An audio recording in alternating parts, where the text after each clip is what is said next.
estar aquí esta tarde. Gracias por invitarnos a un nuevo curso de Historia de la Ciudad. La verdad es que, revisando nuestras intervenciones en cursos anteriores, nos hemos dado cuenta que realmente hemos insistido desde el inicio en arquitectos o en proyectos olvidados, como Antonio Sancho, como Ramón Mier, con las propuestas de los concursos en la Plaza de la Reina de los años 50, o de la sede de Hacienda, o incluso proyectos también muy olvidados del Jardín de Octubre. Bien, un poco no queríamos abandonar esa senda ya bastante extensa y por eso queríamos hablar en esta ocasión de otro arquitecto olvidado que es Federico Aymamí Fabra. Bueno, yo tengo un pequeño texto que voy a leer y así conseguiremos que las imágenes completemos el tiempo adecuadamente, no estemos hasta la última charla que di, creo que conseguí dormir prácticamente a todos los que estaban en. Bueno, del arquitecto barcelonés Federico Aymamí Fabra, que nació en el año 1850 y murió en 1926, se desconocía hasta hace muy poquito tiempo la mayor parte de su biografía, aunque se decía de él que era una persona muy capacitada por su inmensa cultura y viajes por Europa.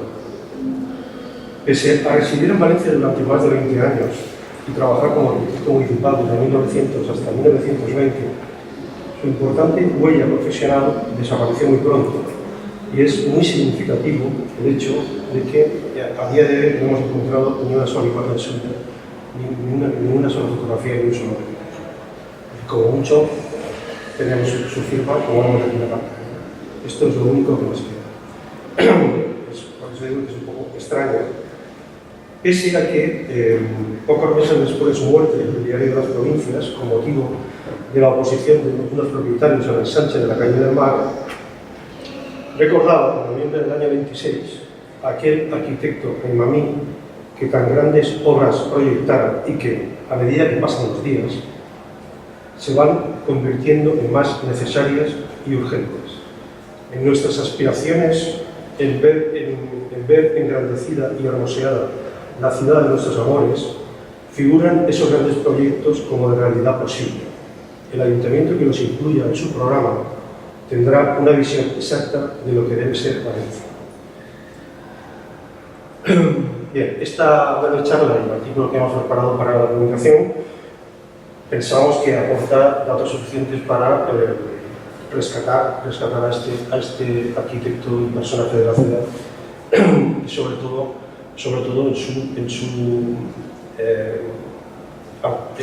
al ser, desde nuestro punto de vista, el gran impulsor de la reforma interior de la ciudad. Bien, algunos apuntes biográficos, fundamentalmente porque, como decíamos al principio, prácticamente todo es casi desconocido. Este señor nace en Valencia el 24 de septiembre del año 50. Sus padres son Alex Aymamí y Josefina Fabra, que procedían de Reus y Papiol, respectivamente. De sus primeros años prácticamente no hemos encontrado nada, más allá de su bautizo en la parroquia de la Catedral y de la inscripción el 29 de septiembre en el registro civil. 21 años después, siendo ya estudiante en la Escuela de Arquitectura de Madrid, se finaliza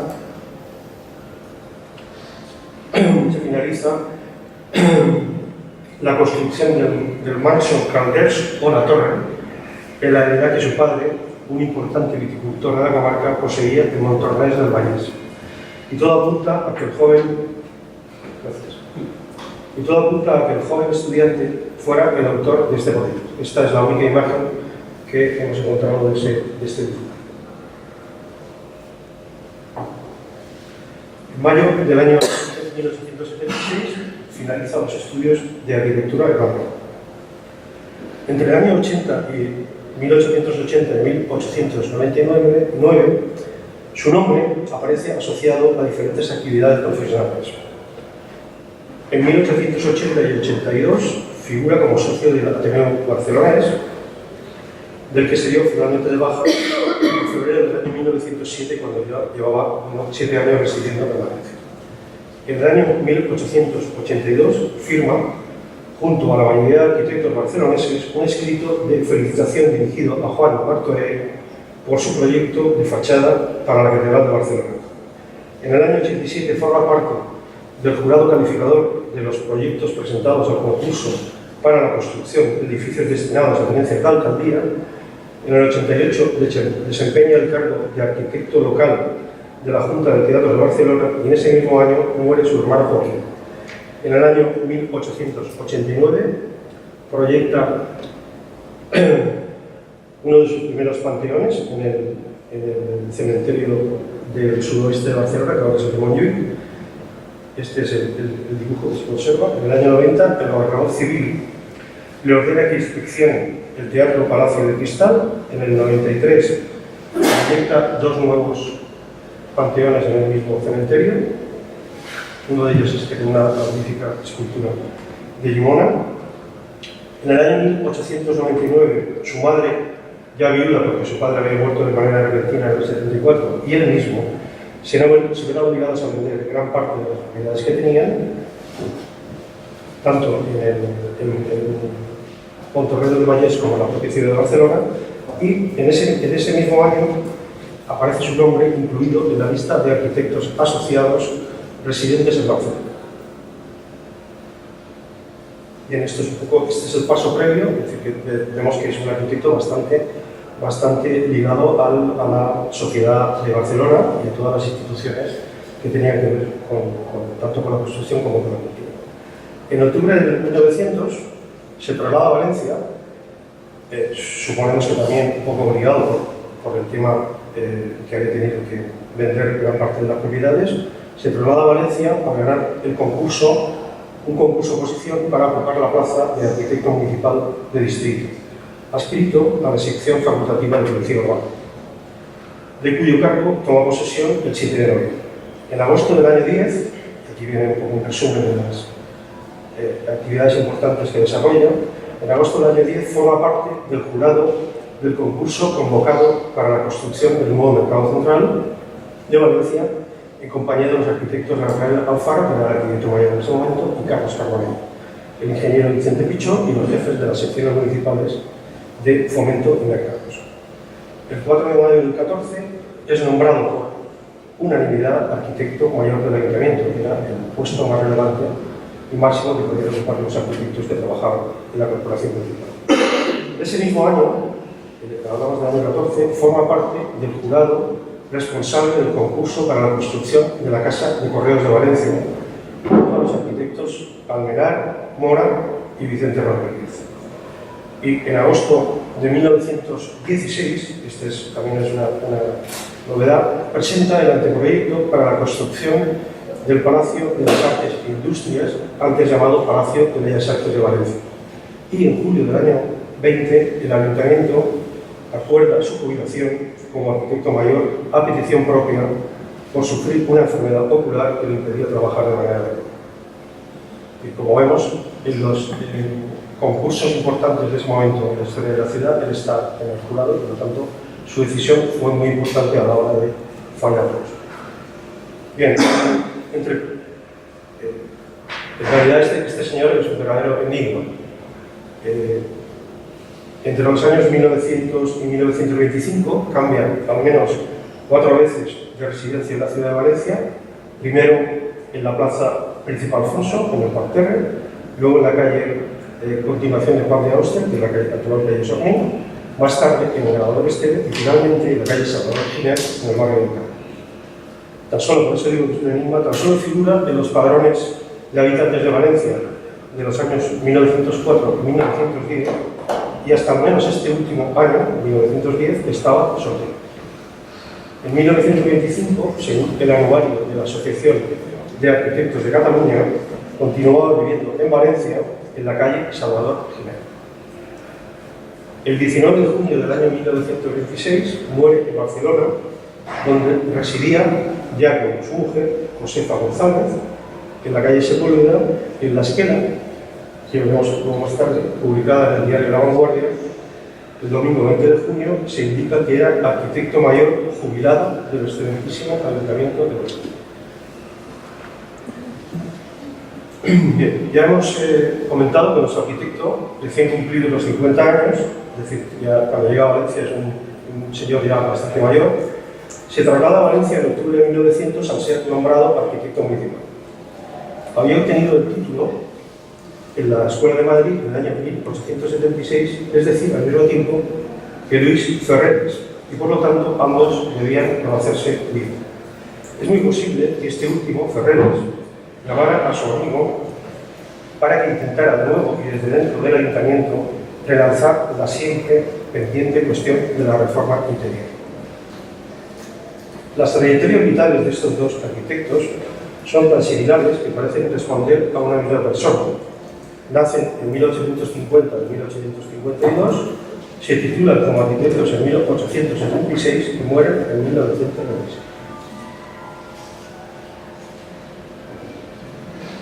En cambio, las actividades profesionales son muy diferentes.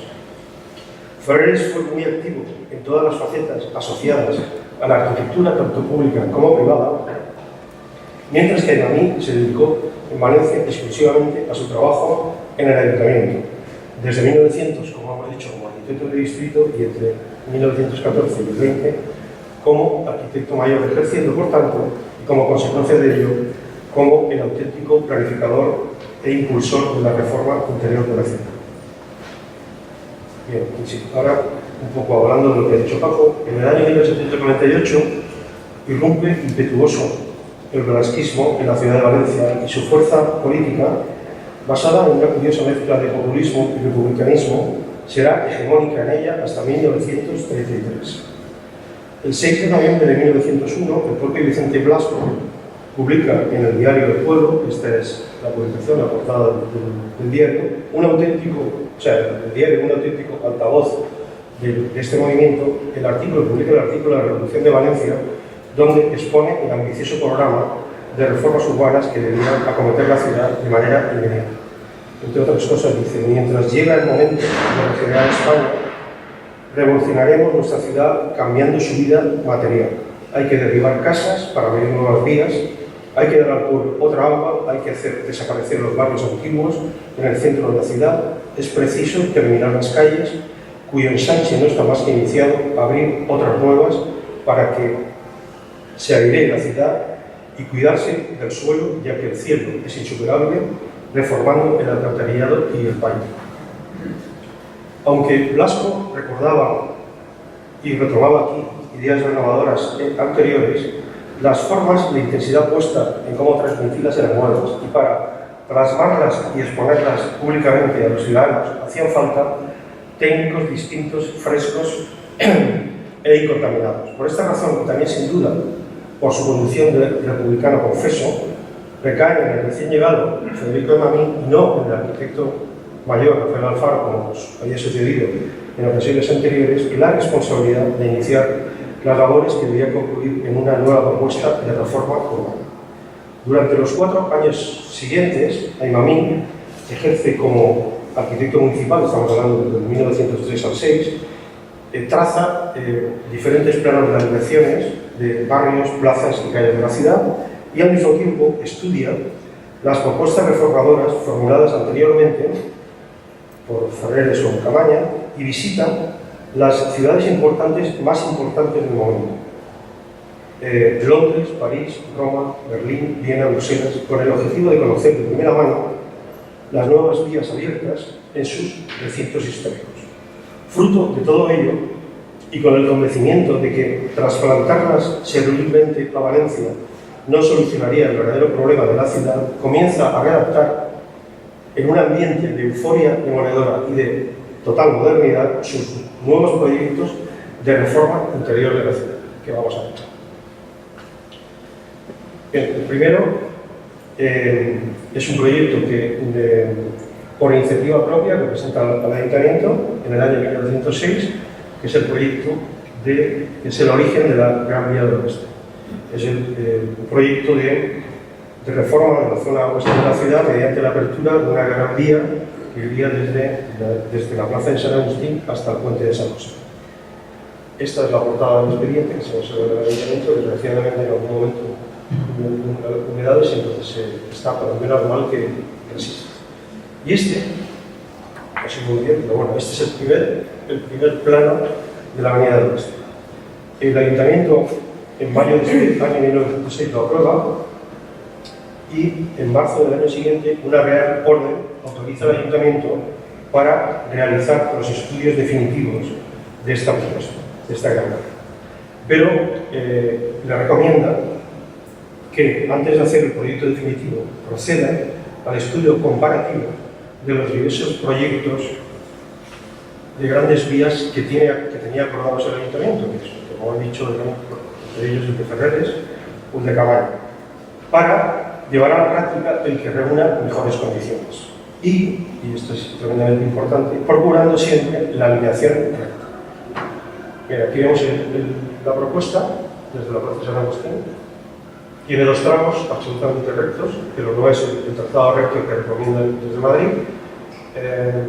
No lo es porque justo en la calle de la Corona choca esta avenida con el asilo de Mayores de Campo, que es un edificio que el propio Aymaní elogia desde el punto de vista de la arquitectura y por lo tanto dice que no debería de moverse, por lo tanto se para ahí, abre una pequeña placita, gira por la actual calle de Beneficencia hasta llegar al río, no enfila directamente con el puente de San José, sino que se queda un poco más atrás.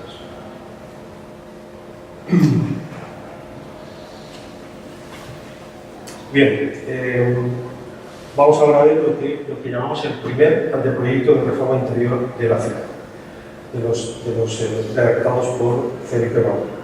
Bueno, como hemos dicho, desde Madrid dicen al Ayuntamiento que se tiene que pensar un poco más la propuesta, y entonces el año siguiente, en noviembre, Felipe Aymaní completa este primer anteproyecto que contiene fundamentalmente una gran memoria explicativa y un plano de escala de 2000 del que estamos viendo una reproducción. En marzo del año siguiente, el Ayuntamiento aprueba el anteproyecto y nos solicita a Madrid la autorización para poder redactar el proyecto definitivo. Es tan importante, el Ayuntamiento le quiere dar tanta importancia a este proyecto que inmediatamente lo pasa a la prensa y el 14 de junio de este año 8, el Diario del Pueblo publica la memoria en forma de folletín, la memoria absolutamente completa, y en un número extraordinario publica el plano que es este que estamos viendo en la pantalla.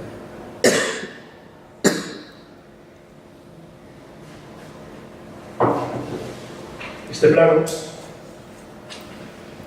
la memoria también se publica en este mismo año, posiblemente la revista más importante desde el punto de vista de la arquitectura y del arte, que se publicaba en España, en Barcelona y Madrid, que se llamaba Proyecto de Construcción, y durante tres números prácticamente seguidos se publica literalmente toda la memoria y se incorpora el plano que se puede ver. Aymaní concluía en la memoria que Valencia ansía, y lo ansía a justo título, vivir la vida de las grandes poblaciones modernas. Y para ello había que eliminar toda la huella persistente de la urbanización árabe, caracterizada por un dédalo de tortuosas y angostas callejas que forman la mayor parte de la red viaria de determinados barrios, sin aire, sin luz, sin sol, en perenne humedad. Hacinados los seres humanos en tuburios donde toda miseria fisiológica y moral tiene su asiento y todo foco infeccioso haya su lugar apropiado. En suma, una aglomeración humana absurda e intolerable.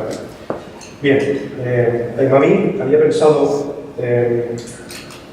realizar esta reforma, que vemos aquí que ya es una reforma absolutamente completa, basándose fundamentalmente en 4 grandes operaciones: la Avenida del Oeste, la Avenida del Real, la Plaza de la Reina, que pretende convertir en la gran plaza de la ciudad, y luego en la continuación de la calle de la Paz hasta llegar a la parte posterior de la ruta.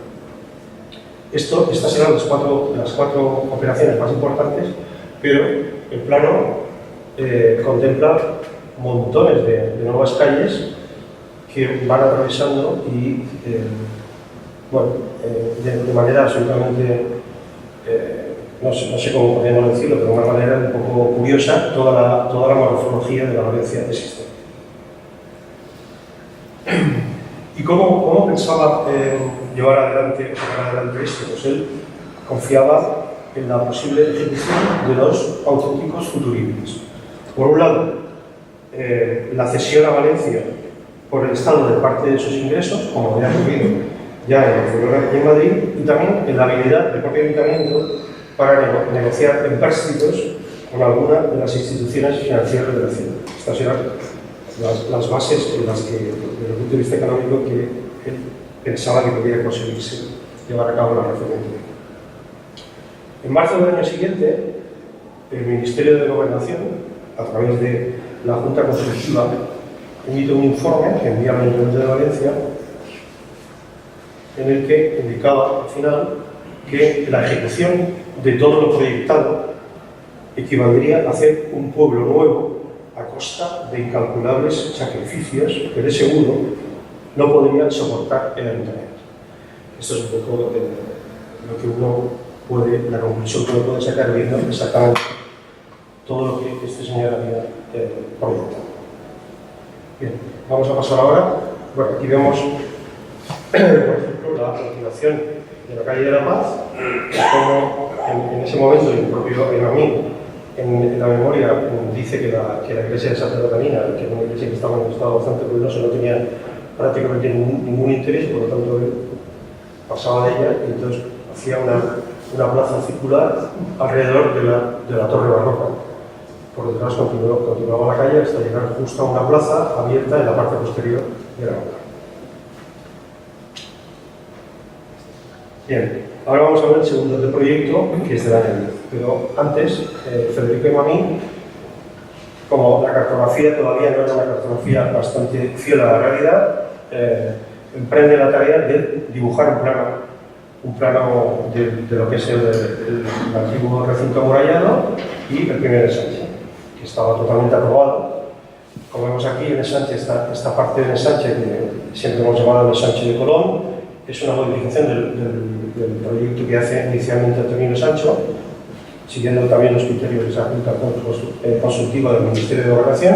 Aquí se han modificado ya las manzanas y son bastante más regulares, que es lo que pedían en Madrid, pero el resto se parece muchísimo al que propuso Antonino Sancho, fundamentalmente porque entre el tiempo en el que se elaboró un proyecto y el siguiente, el Ayuntamiento fue dando licencias y se fueron construyendo de acuerdo con las alineaciones que estaban contenidas en el primer proyecto. Por eso tiene esta forma y digamos, la huella de muchas calles han persistido prácticamente hasta hace 4 días.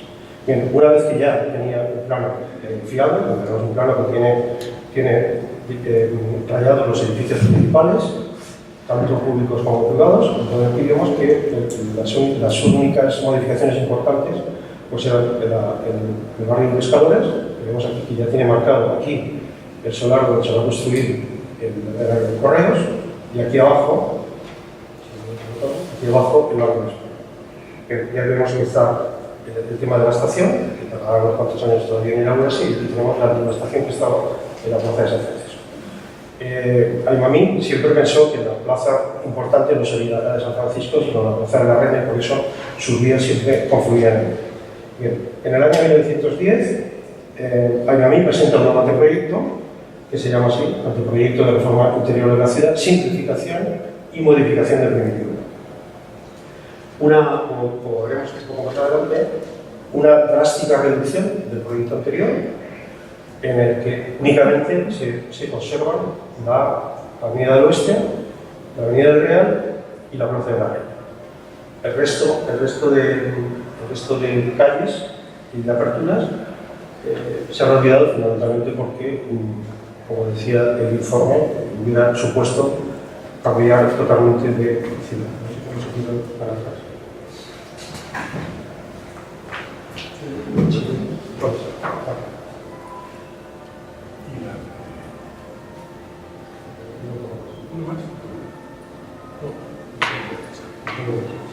Es que eso es justo más o menos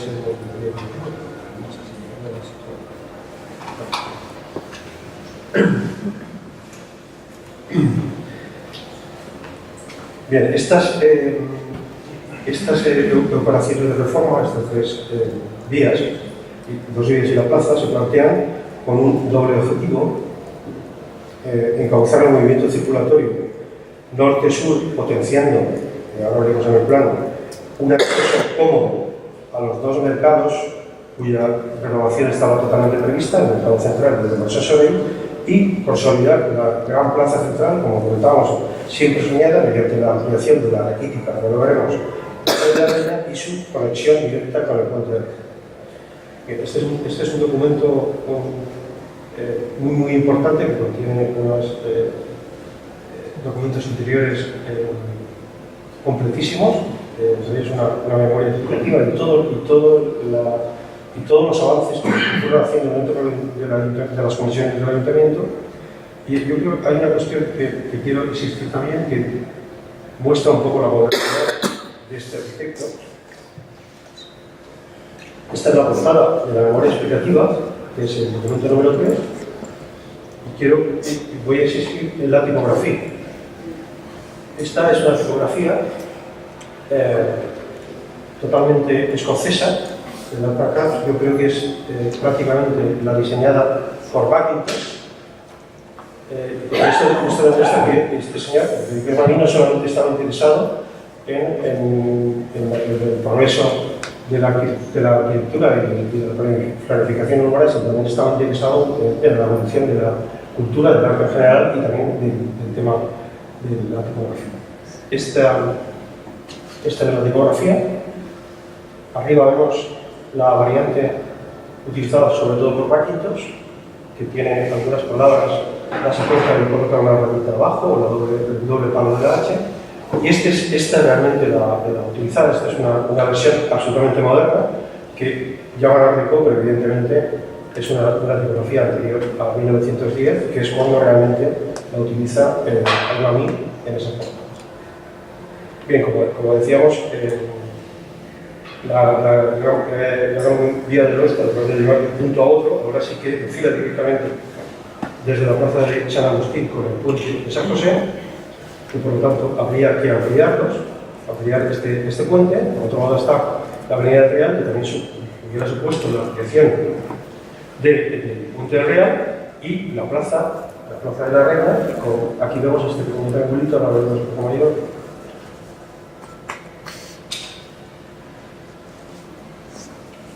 Bueno, ese pequeño triangulito era realmente la plaza de la Reina, que dice la Reina. Bueno, en agosto del año 11, una Real Orden autoriza la reformulación del proyecto definitivo de reforma, que es la fecha que aparece aquí abajo. Aunque si leemos literalmente, interpretamos literalmente, lo que dicen es reformulación del proyecto, no realmente una aprobación como tal, como pone aquí abajo. Bueno, en ese momento, una vez que llega esta orden de Madrid, se crea una sección específica de la reforma interior con Agramilla al mando, y empiezan a trabajar, y el ayuntamiento decide, bueno, esto también es importante porque en uno de los documentos de este proyecto, respondiendo un poco al interés de la Junta Consultiva de Madrid porque las manzanas fueran lo más regular posibles, entonces él responde con unos dibujos de una serie de vías de avenidas de París y la Gran Vía de Madrid, queriendo demostrar que incluso con manzanas no regulares, con triangulares, con muchos picos, se podían conseguir unas calles realmente modernas, y donde la arquitectura sería una arquitectura personalizada y no una arquitectura repetitiva como parece que querían los ingenieros de Madrid. Bien, como decía, el ayuntamiento decide darle publicidad a este segundo proyecto, editan un folleto que distribuyen a todas las instituciones para que emitan informes. Este folleto contiene todos los documentos del proyecto original, y se publica un plano, creo que un plano realmente muy bonito, bueno, que responde exactamente al plano anterior, ¿no? Donde se ve perfectamente la avenida del oeste con el mercado central, como estaba previsto ampliarlo, empezaba por José Soleil, la Avenida del Real, la ampliación proyectada del puente y la gran plaza, que como vemos aquí es una plaza de 110 metros por 92 y que conservaba una manzana que giraba para ponerse justo delante y con la línea de frente provocar que las vistas fueran dirigidas directamente hacia la Torre de la Universidad. Y por lo tanto creaba dos plazas, la plaza súper grande y la plaza de atrás, la plaza directamente dedicada a la catedral, que está aquí marcada o señalada como plaza de Miguel.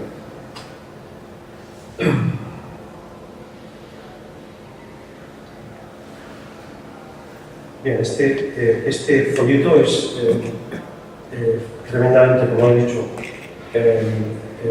recibido por las instituciones que contestan, incluso muy elogiado la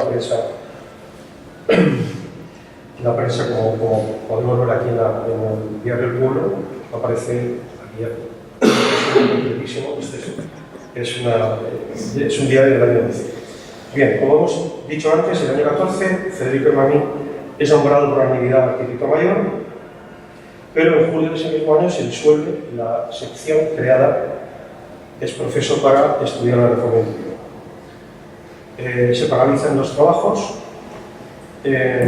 fundamentalmente y como consecuencia de los cambios políticos acometidos 2 años antes en la corporación municipal. Los falangistas habían perdido la mayoría y también de que los hechos, como dice el presidente de la Comisión de Reforma Interior, los hechos por su elocuencia abrumadora demuestran que la potencia económica del municipio no permite, ni ha de permitir en muchísimos años, la realización del bello ideal aludido, es decir, conseguir llevar adelante la reforma interior. Por lo tanto, aquellos dos futuribles de los que hemos hablado antes nunca se convirtieron en realidad. Bien, nuestro arquitecto, que era un personaje muy inquieto, evidentemente no paró de pensar en cómo reformar el interior de la ciudad y de manera casi inmediata, en el año 16, la propuesta de la Comisión de Policía Urbana, propone un nuevo proyecto de reforma de la Plaza de la Reina, un proyecto del que ya habló Paco en la primera sesión de este curso. Bien, aquí vemos el plano, es muy parecido, aunque él dice que está obligado por la política funcional, que realmente él no pensaba exactamente así. Vemos que vuelve a haber una manzana, aquí ya no da la vuelta, sino que hay una calle que conecta directamente con la Plaza Grande, la Plaza del Miguelete como tal, la plaza directamente asociada a la fachada de la catedral, la plaza súper grande, recordemos que esta es la plaza pequeñita, y en la calle Cavillers, continúa la calle Cavillers porque él siempre pensaba que por aquí llegaría en algún momento la avenida de. Bien, este es un dibujo que lo hace a mí, si lo valiera, pero que es justo de agosto de este año, pero que evidentemente es un dibujo que no, vamos, si lo hubiera hecho Federico Ramírez, seguramente sería como dibujo sería bastante mejor, pero bueno, sí que responde realmente a las alineaciones que hemos visto antes. Sí. Claro, como vemos aquí, hay un lío tremendo de cruces de tranvía y todo esto, bueno, que se entendía como progreso en ese momento.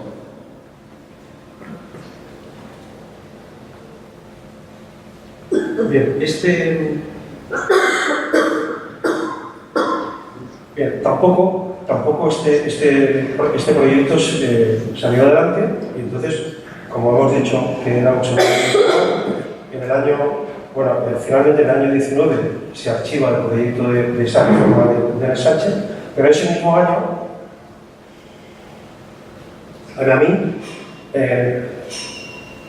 hace una proposición al ayuntamiento que aparece publicada en la prensa, en el que recoge que además es curioso el título, una gran reforma urbana sin gasto para la ciudad. Entonces recoge una propuesta que hace que hace Federico Gamín de poner en marcha la apertura de la Avenida del Real, apoyándose en que, según él, el proyecto de reforma interior estaba aprobado en el año 10 y que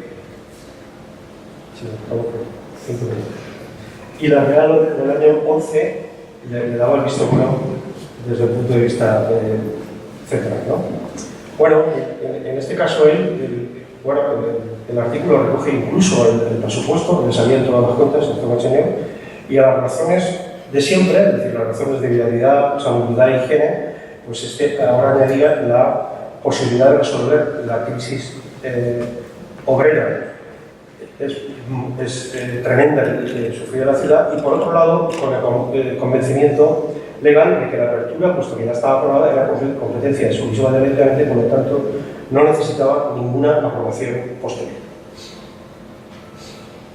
Bien, este es el plano anterior, vemos un poco la avenida, cómo llegaba a la plaza y cómo evidentemente había que ampliar las dimensiones. Bien, y por último, para terminar, el proyecto del que hemos hablado al principio, el proyecto del Palacio de Exposiciones para Valencia. Bien, en el año 1916 hay un hecho acaecido en Valencia, siendo Federico Aymamí, arquitecto mayor del Ayuntamiento, influyó de manera muy decisiva en la relación que éste mantenía con los arquitectos residentes en la ciudad desde su traslado en octubre del año 900. Los artistas valencianos habían soñado siempre con disponer de un exclusivo y especializado palacio de exposiciones donde exponer dignamente sus obras, pero a comienzos del año 16 todavía no lo habían conseguido, aunque en la exposición regional del año 9 y la nacional del 10 sí que se construyó el Palacio de Bellas Artes y ellos pudieron exponer de manera adecuada, como querían, sus obras, tanto pintura como escultura. Pero, como todos sabemos, estos edificios, es decir, el Palacio de la Exposición, se derribaron una vez terminado. Y por lo tanto, desde ese momento hasta el año 16 no habían encontrado, bueno, aunque insistían, habían encontrado el momento para poder sacar adelante ese proyecto. Bien, se crea, desde el Círculo de Bellas Artes, se crea una junta que tiene dos cabezas, una en Madrid, que es Sorolla, y otra en Valencia, que es José Benlliure, y van a impulsar realmente la construcción. Ellos hacen gestiones tanto en Madrid como en Valencia, en todas partes, y deciden encargarle a Federico Aymamí la redacción del proyecto de este palacio. Federico Aymamí, como arquitecto mayor, recoge el guante, muy ilusionado, y en breve tiempo, en 3 meses, en menos de 3 meses, redacta un proyecto que es aprobado por unanimidad por esta junta directiva, fundamentalmente porque, según dicen, responde maravillosamente al pensamiento de los maestros valencianos que soñaron con el palacio. Bien, en octubre, los arquitectos de la ciudad que habían estado de acuerdo con esta cuestión, de pronto dejan de estarlo y presentan un manifiesto que lo publican en la prensa en contra del proyecto de Aymamí. Todos los arquitectos, evidentemente menos él, capitaneados fundamentalmente por Demetrio Ribes, y utilizan 2 argumentos. Uno de ellos es que no les parece adecuado el lugar elegido para redactarlo, que era en el Llano del Real, delante de Viveros, al inicio de Paseo de la Alameda y cerca del Castillo de Repalda. Pero la otra era que no les gustaba que ese proyecto lo hiciera un catalán. Sí, así de bien. Bien, de manera inmediata, esto era en octubre, en diciembre, Aymamí, en una carta dirigida a Sorolla, que publica en un diario de la ciudad, renuncia de manera irrevocable a la redacción del proyecto y se aleja diciendo que no va a hacer absolutamente nada, excepción hecha de aquellas obligaciones que tenía como arquitecto. Bien, suponemos que en esa decisión drástica, pero realmente muy argumentada, pues hizo desaparecer ese proyecto. De hecho, a día de hoy, ningún investigador ha encontrado nada más allá de que Jaume Peralta ha encontrado Museo Sorolla de Madrid este boceto, pero él piensa, y yo creo que también, que ese no es un boceto que hizo Emami, sino que seguramente sería un boceto que haría Sorolla para explicarle a un compañero en Madrid cómo era el proyecto que había diseñado su amigo, porque Emami era muy amigo suyo. Y contesta, y ahora ya termino, contesta a Sorolla, le contesta en carta a Emami, un poco enfadado porque hubiera tomado la decisión de publicar esa carta en la prensa y no haberse dirigido directamente a la junta directiva, pero le felicita por su noble actitud y en el escrito dice, entre otras cosas, los señores arquitectos que protestaron por ser usted catalán ignoro lo que harán. Yo detesto el regionalismo en la forma que usted indica. Además, ¿no ven hasta los cielos que la hermosa Valencia está invadida por la arquitectura catalana? Y si esto es verdad, ¿a qué protesta por ser usted catalán?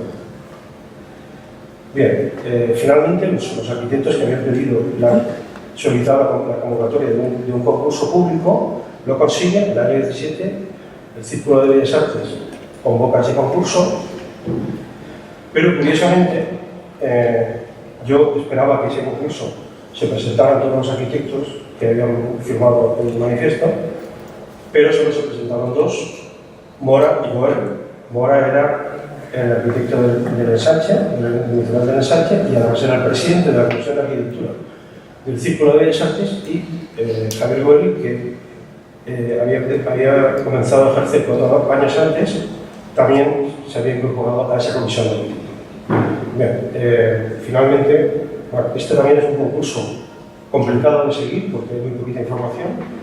Hay una revista que yo he lanzado un SOS por si alguien sabe de alguna persona que la tenga, que se llama El Constructor, que es una revista editada en Valencia, por lo menos entre 1916 y 1919, una revista mensual que incluía, dirigida a los constructores, pero que incluía también referencias a construcciones nuevas y publicaba incluso fotografías de arquitectos.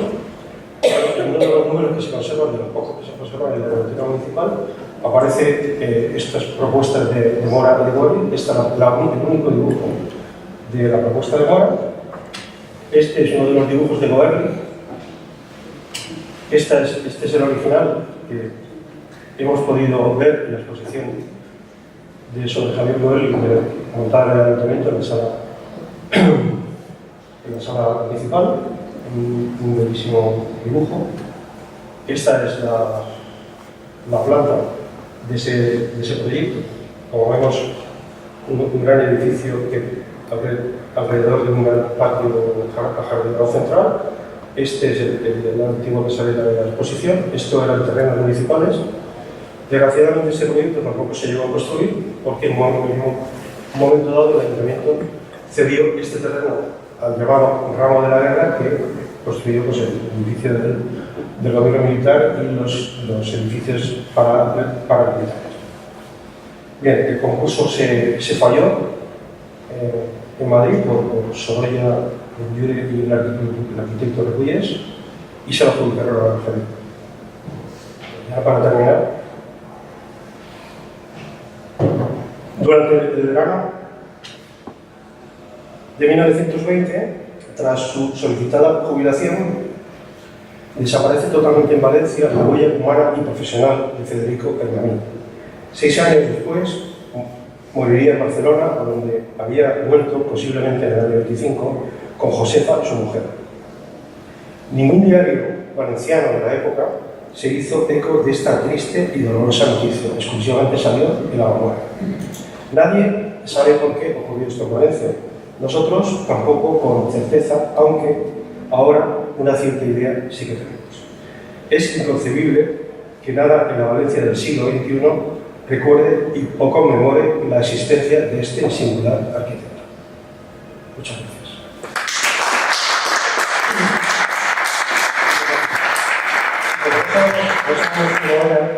Pues un amigo nos envió hace poco este dibujo y bueno, de un arquitecto pensamos que mientras no encontramos otra imagen, este podría ser diferente.